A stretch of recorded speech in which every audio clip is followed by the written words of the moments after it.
Hello there. Welcome to the Nick Zone. First non-playoff, non-hockey video of the channel. We're going to talk about the Mandalorian Season 3 finale. It was an absolute banger of an episode.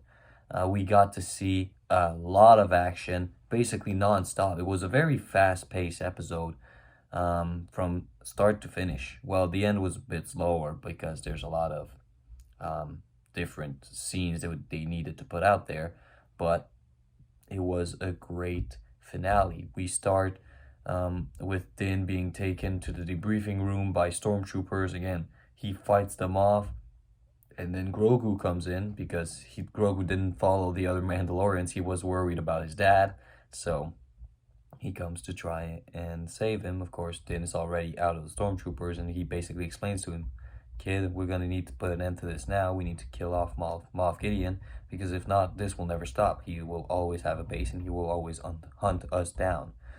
And then we see all the Mandalorians who got warned by Axe Wolves that they need to get off the cruiser because TIE interceptors are coming. And so they all get off into the smaller ships and they go off to the surface.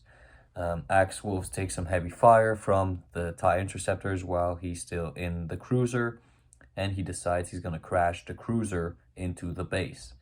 Now, at this point, Moff Gideon, we learned that he's been cloning himself and to get different parts of himself to be the best version of himself, and with the Force, which is why he needed Grogu in the earlier seasons.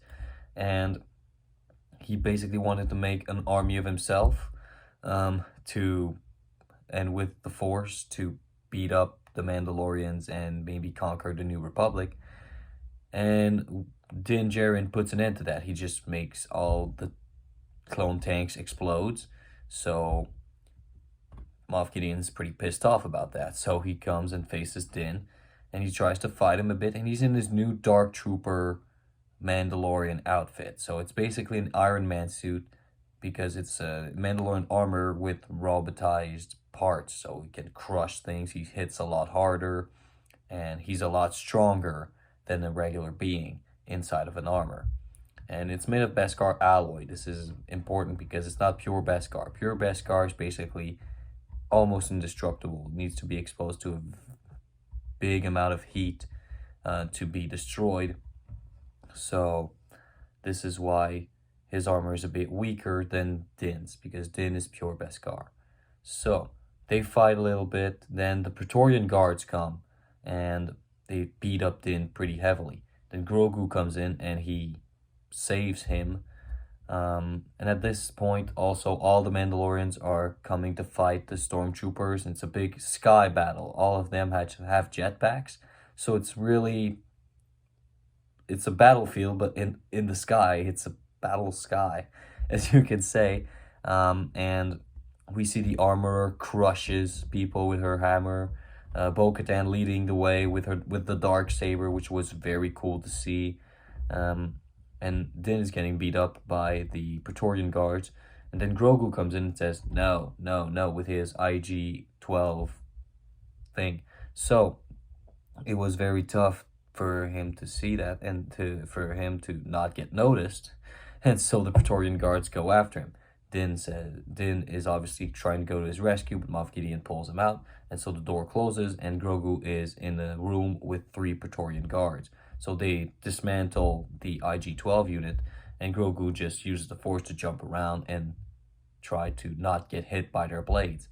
At this point, Moff Gideon's trying to kill Mando again. Bo-Katan is in the sky, sees him, comes to his rescue. And then Din goes to help Grogu, and Grogu with the Force and with Din beats off the Praetorian Guards. So they kill them off, and then they go back to see Moff Gideon, who has almost defeated Bo-Katan. And by this point, he has his hand on the Darksaber as well, and he just crushes it. He basically destroys the weapon that symbolizes so much to Mandalorians. And you can see Bo-Katan is basically defeated at this point. She doesn't know what happens. But then we see Din come in, shoots Moff Gideon, and now the fight continues. At the same moment, the ship comes down to the base and everything's starting to explode.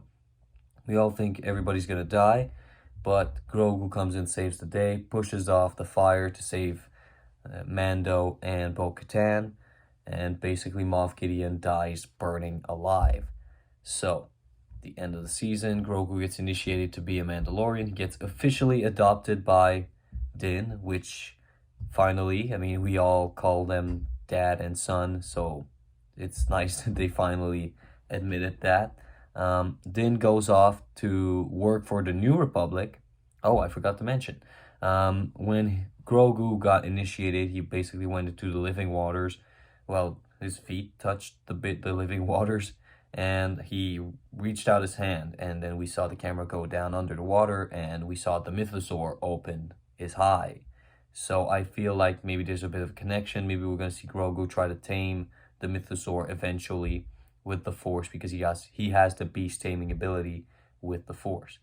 Now, going back to where I was, Din and Grogu go off to the New Republic base to see Carson Teva and ask him to be a bounty hunter for hire for them for jobs who will help the New Republic.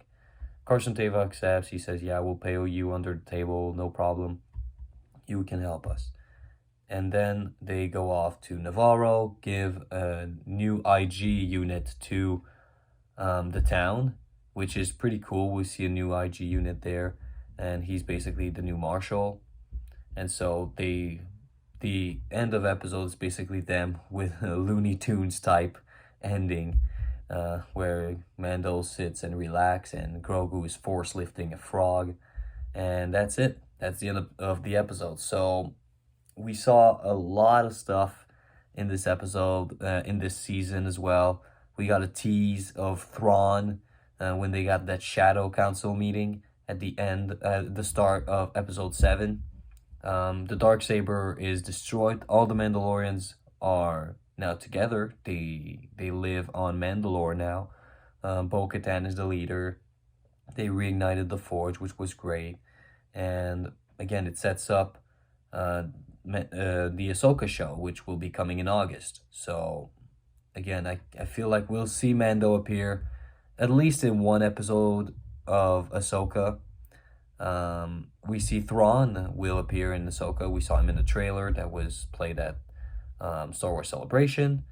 So again, we're going to have a lot of stuff. Thrawn, we know, is going to be a big player coming forward. They have the movie announced for the Mando-verse, as they call it, which is Dave Filoni all playing with his toys, basically. He's the guy behind all of it, behind the Clone Wars, Rebels, Mandalorian, Ahsoka.